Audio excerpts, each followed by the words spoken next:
Okay, so today we'll prove our master theorem. We used it to prove a bunch of things. And so today we'll actually prove the Rademacher master theorem, right? So what we call master theorem, or Rademacher non-intuitive kinship. Okay, so what it says, okay, I'll write it once again. And they are D by D symmetric matrices.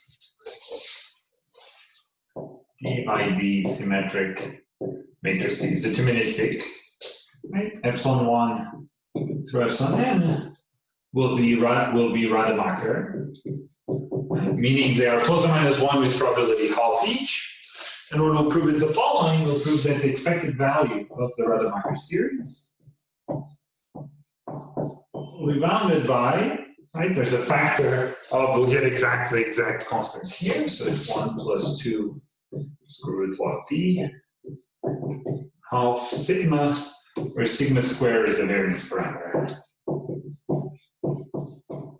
Okay, so today we'll see the proof of this. Now, before we prove this, turns out we're going to use an arithmetic mean geometric mean type inequality. So we'll need an AM. Maybe I'll go over there. Right, so we'll need an AM GM, some type of AM GM inequality for matrices. Right, so AM-GM inequalities are basically inequalities of the following type. If I have A and B numbers, let's say bigger or equal than 0, then there's two ways of taking means, right? I can take the geometric mean, take the product in the square root, or I can take the arithmetic mean, right? And the AM-GM inequality says that the geometric mean is only smaller or equal than the arithmetic mean, right? This is useful in many contexts. I mean, geometric mean, this is a more natural mean, but if you're talking about like in financial math, because growth of say stock or things like this is multiplicative, then this mean, for example, makes a lot more sense. Right, and to prove this is very easy. In fact, you just take something like A minus B squared. This is bigger or equal than 0, right? Because it's a square. And then if you expand this out, you basically get this inequality, essentially. Right, or the square of this smaller or equal than the square of that.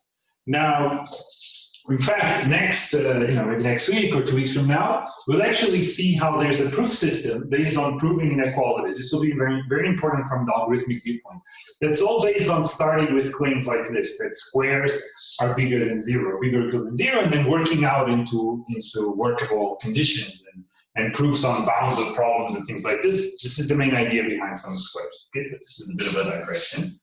So I will not prove the AM-GM inequality that we'll use, but we will. There's a reference in the notes for it, and I mean it's a simple proof. And so, and I'll give some intuition why it's true. Okay, so let's say H, W, and Y are D by D matrices, symmetric, and R and Q are integers, non-negative integers. Is Q bigger or equal than 2R, bigger or equal than 0, right? Then the inequality says the following, that the trace of H, W, Q, H, Y, 2R minus Q, right? Plus sort of the one where the exponents here are reversed.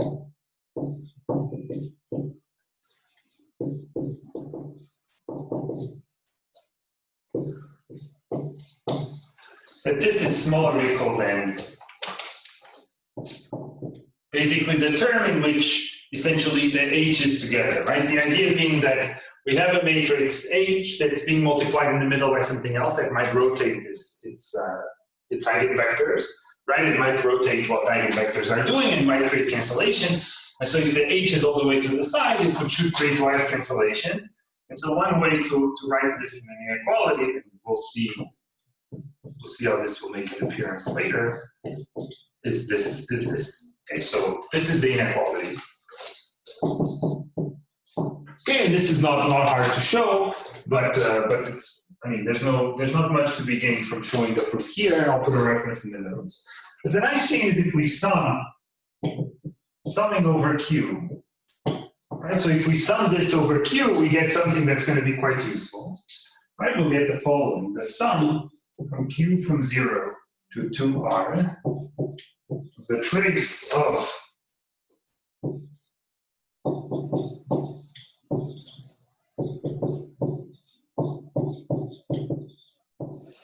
right? So basically we're summing a bunch of these terms, right? But if you notice, we're summing them, right? This one shows up and this one shows up, right? Each one of them, right? When I take q and I take the change, like I look at the term, say 1, and then I look at the term when q is 2r minus 1, then basically I get the other one. So I'm just summing over these terms and, right, counting them half the times, basically. So this is small or equal to how many times I do this.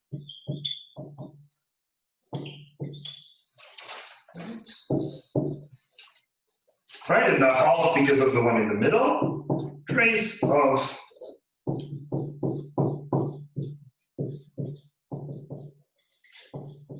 okay, and this is really the inequality we're going to use. Now, there's another way of interpreting this inequality that's very useful, which is exactly in this sort of interpretation I was trying to give before. That if we have, right, we take H, we take something that potentially rotates its spectrum, H again, and something else. This should be maximum when the H's are together, right? Because if you have a matrix, you take the square, then there's no cancellations in the eigenvectors, right? They all line up, this should be the biggest contribution. And so this term, right, this sum where there's all these terms, it should be bounded, right? It should be upper bounded by the terms in which H is close together, right? And H is close together exactly when Q is 0, which gets the term H squared Y to the 2R, and the term when this is 0, when you get the term where if you send H to the other side because of the cyclicity of the trace, you get AW to the 2R times H squared. Right, so this is saying that this is controlled by the average of the two terms that you would expect are the biggest ones, when the two H's are close together. And this intuition is going to be very precise, right? So it's going to be very useful. That this is bounded by essentially the average of the terms here, right? So there's 2R plus 1 terms. Well, this is plus 1. Right? There's 2R plus 1 terms here. And here there's 2, so even the scaling matters. And here you'll already be able to see where the loss is coming from in the proof of this massive theorem. I said that sometimes the log doesn't belong. And it's the fact that, in fact, the terms in the middle should potentially be a lot smaller, right? If W sort of rotates completely H, and you might get lots and lots of cancellations, or why does this? Then actually the terms in the middle should be a lot smaller, and you shouldn't need a 2R plus 1 up here. Right? And this will actually turn out to be the reason for the logarithmic factor. And interestingly enough, you know, when, like the case in the diagonal that we saw, when all the matrices commute, then this is exactly, right, then you expect that something like this is correct, because we could just move the W to the other side. In particular, if W is the same as Y, then this should definitely be correct. And this explains why you expect that for non-continuous matrices is where one can maybe improve. And we'll see this in this inequality. Okay, so let me collect this inequality here. So we get Q, because this is the one we're going to use. 2R trace of HWQ, H 1 to the 2Q, 2R minus Q. Smaller equals then 2R plus 1 over 2 times this trace.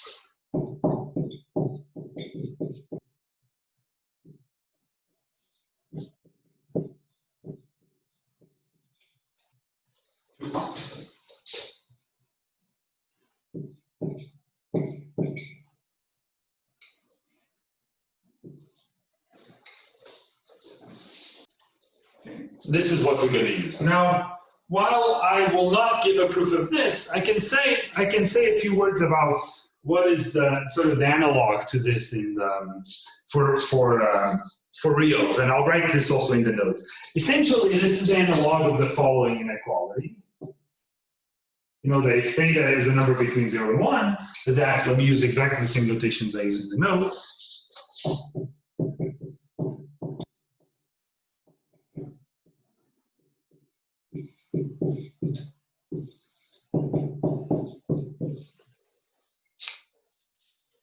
Here there's no half. Right, is essentially this fact, this inequality, which is a simple AMGM inequality, right? Because this is like a weighted average between, this is a weighted geometric average. So this should be smaller or equal than if I take, right, where theta is between 0 and 1. If I take this, on the other hand, for the same reason, this should be smaller or equal than if I take this.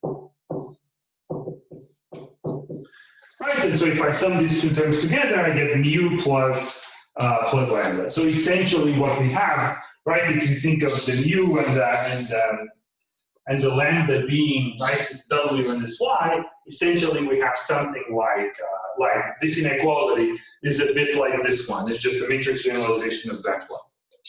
Right, and so in the notes there's a reference for how to prove this. It's not a complicated proof, but it's sort of out of the scope. There's not much to be gained from describing a proof here. Okay, so now using this fact, I'm going to prove the master theorem. So we'll actually, we'll take, okay, let's add some notation.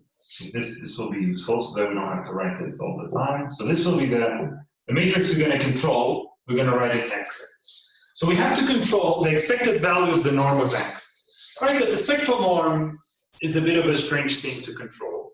It's much easier to control moments of things. So if we have to control things like expected value of the trace of the matrix, right, this is much easier.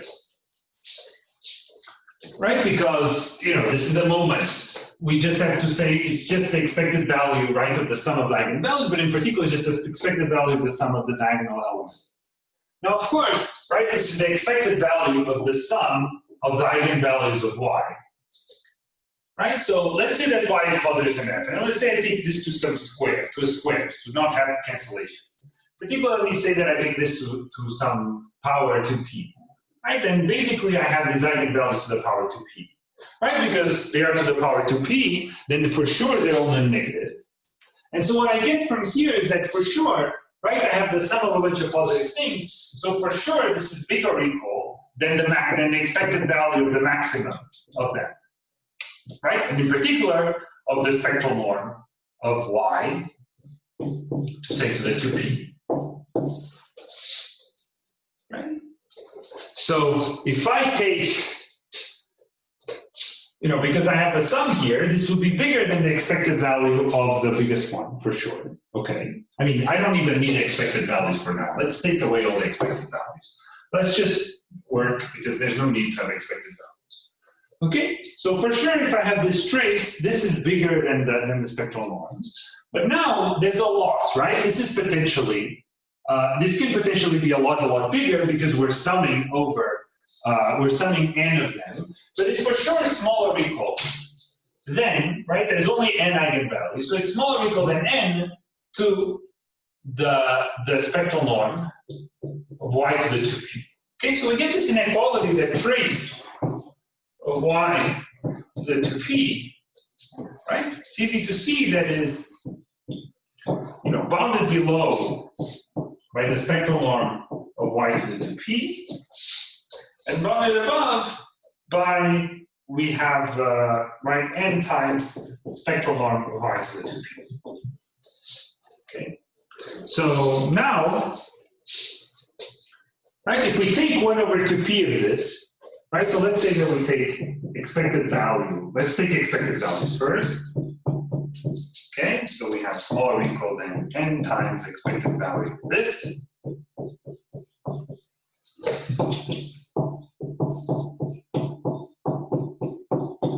Okay, so far so good. Now we're interested actually in the, right, we're interested in the expected value of the spectral norm, not of the spectral norm to the 2p. So let's take 1 over 2p term here. Okay, so far so good. Right, so we get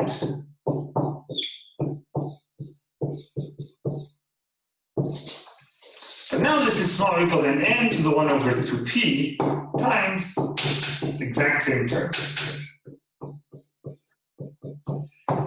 So here we see a few things. Controlling the spectral norm by these terms, right, sure gives the loss, but the loss is not so big. As p gets bigger and bigger, this loss will be basically n to the 1 over 2p will get smaller and smaller.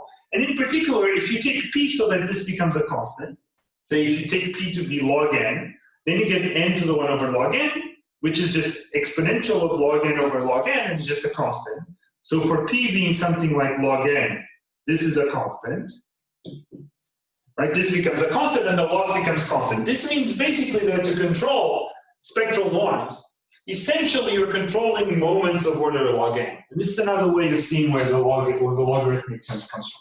And of course, from Jensen, right? From Jensen, this is for sure smaller or equal than the expected norm of 1. Right? This is just Jensen. Right? To put a big power inside the expected value can only be right, can only make it bigger. Okay? So what this means is that what we'll control, right, we will up around. Right, so let's actually up around the expected value of the trace of y to the 2p, or x to the 2p. Right, because we know that this is smaller or equal than, right, the expected value of y to the 2p. Right, and so bigger, right? Right, and so by upper bounding this, we're upper bounding what we want. Okay, all we have to do is take to the power 2p here, and we get exactly this. Okay, so in the second part of this lecture, we'll actually upper bound. This is what's called the moment method, because now we have moments of random variables. In the second part of this lecture, we'll upper bound this expected value. Okay, so I'll leave this part on the board, and I'll show in a few minutes how to upper bound then this expected value here.